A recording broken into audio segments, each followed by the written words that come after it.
আসসালামু আলাইকুম। কেমন আছেন সবাই? আশা করছি সবাই ভালো আছেন। আজ আরেকটা নতুন রেসিপি নিয়ে আপনাদের সামনে হাজির হলাম। আজ আপনাদের সাথে শেয়ার করব ডিমের বিরিয়ানি। তো ১ম এ আমি ডিমগুলোকে সিদ্ধ করে নিচ্ছি। তো ডিমগুলো সিদ্ধ করা হয়ে গেছে। এখন ডিমগুলো ছিলকা ছাড়িয়ে নিব। আর তারপর দুপট পোলাও চাল নিয়ে নিয়েছি। দুপট পোলাও চাল নিয়ে নিয়েছি। এগুলো এখন বেশ ভালোভাবে ধুয়ে নিব। আ পোলাও চালগুলো ধুয়ে নিলাম। আমি এখন চুলায় একটা হাঁড়ি বসিয়ে দিলাম। তারপর এর মধ্যে তেল দিয়ে দিলাম, দিয়ে দিচ্ছি জর্দার রং। তারপর দিয়ে দিচ্ছি 1/2 টেবিল চামচ লবণ। এর মধ্যে আমি ডিমটাকে ভেজে নিব। এই ডিমটা থেকে খুব সুন্দর একটা কালার আসবে। তো ডিমগুলো আমি একটা, একটা করে দিয়ে দিচ্ছি ভাজার জন্য। ডিমগুলোকে একটু লাল লাল করে ভেজে নিব। লাল লাল করে ভেজে নিলে ডিমের বিরিয়ানিটা খেতে বেশি ভালো লাগবে।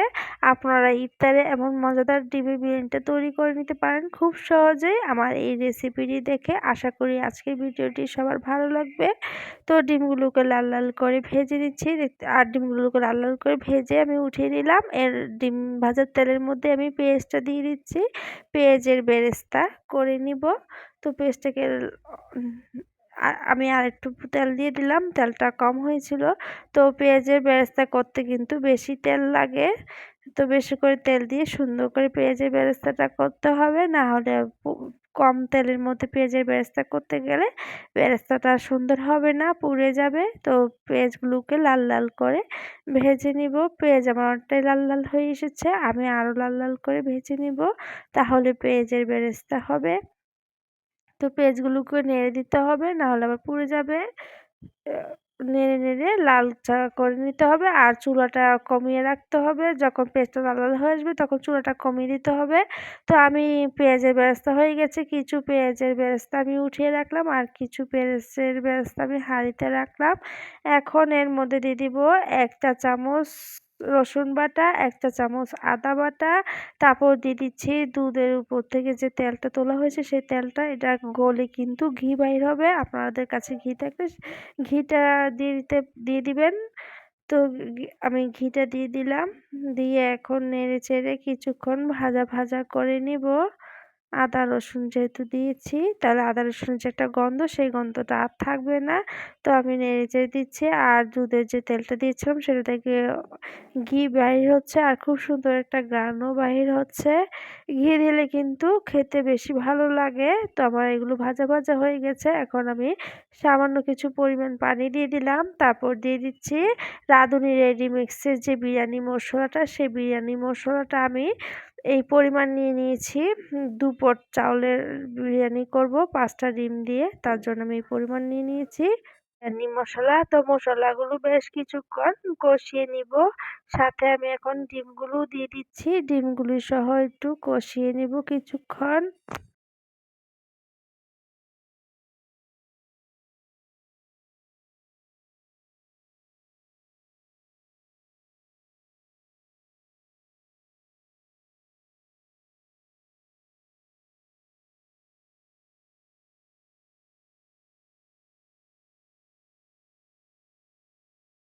পরিমাণ অনুসারে লবণ দিয়ে দিচ্ছি। লবণটা দিয়ে আমি আরো কিছুক্ষণ বেশ ভালোভাবে কষিয়ে নিব। তো মশলাটাকে ভালো করে কষিয়ে নিতে হবে। তাহলে মসলার যেটা গন্ধ সেই গন্ধটা আর থাকবে না। তো ভালো করে কষিয়ে নিচ্ছি। এখন দিচ্ছি কাঁচামরিচ। উম কাঁচামরিচ দিয়ে আমি নেড়েচেড়ে দিচ্ছি। তো ইফতারে বা যেকোনো সময় কিন্তু এই মজাদার ডিম বিরিয়ানি রান্না করে নিতে পারেন। খেতে খুবই ভালো লাগে। ইফতারের রেসিপিতেও কিন্তু এই বিরিয়ানিটা রাখতে পারেন। ছোট বড় সবাই খুব মজা করে খাবে। তো এখন আমি ডিমগুলো তুলে নিচ্ছি। ডিমগুলো তুলে নিচ্ছি আর মসলাটাকে আরেকটু কষিয়ে তারপর এর মধ্যে আমি পোলাও চালগুলো দিয়ে দিব। তো মসলাটাকে আরো কিছুক্ষণ কষিয়ে নিচ্ছি। নেড়েচেড়ে মসলাটাকে আরো কিছুক্ষণ কষিয়ে নিব। তো এখন দিয়ে দেব এর মধ্যে ধুয়ে রাখা পোলাও চালগুলো। পোলাও চালগুলো দিয়ে দিলাম। দিয়ে এখন নেড়েচেড়ে দিচ্ছি। আর পোলাও চালগুলোকে লাল লাল করে ভেজে নিব। লাল লাল করে ভেজে নিলে খুব সুন্দর একটা কালার আসবে পোলাওতে, আর খেতেও অনেক ভালো লাগবে। আর এই ডিম বিরিয়ানিটা কিন্তু অসম্ভব মজার হয়। চিকেন বিরিয়ানির যেমন মজা তেমন ডিম বিরিয়ানিও কিন্তু অনেক মজার হয়। চিকেন তো আর সবসময় বাসায় থাকে না, এরকম ইফতারে মজাদার ডিম বিরিয়ানি রান্না করে নিতে পারেন খুব সহজে, আর ঝটপট তাড়াতাড়িও হয়ে যায়।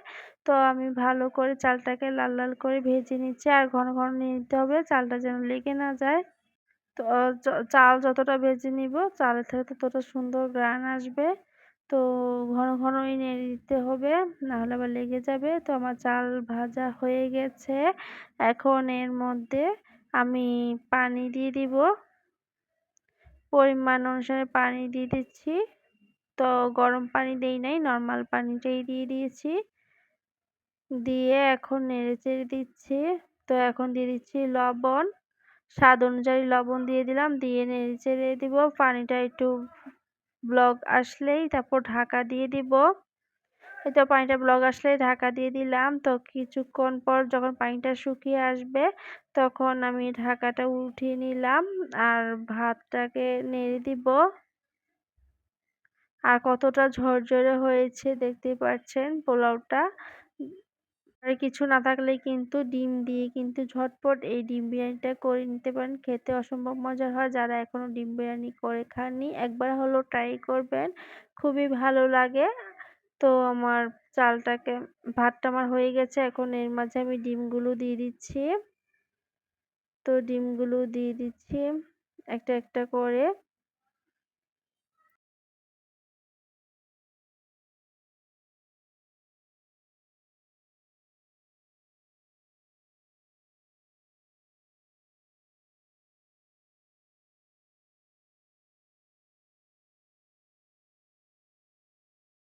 দিয়ে দিচ্ছি পেঁয়াজের বেরেস্তা।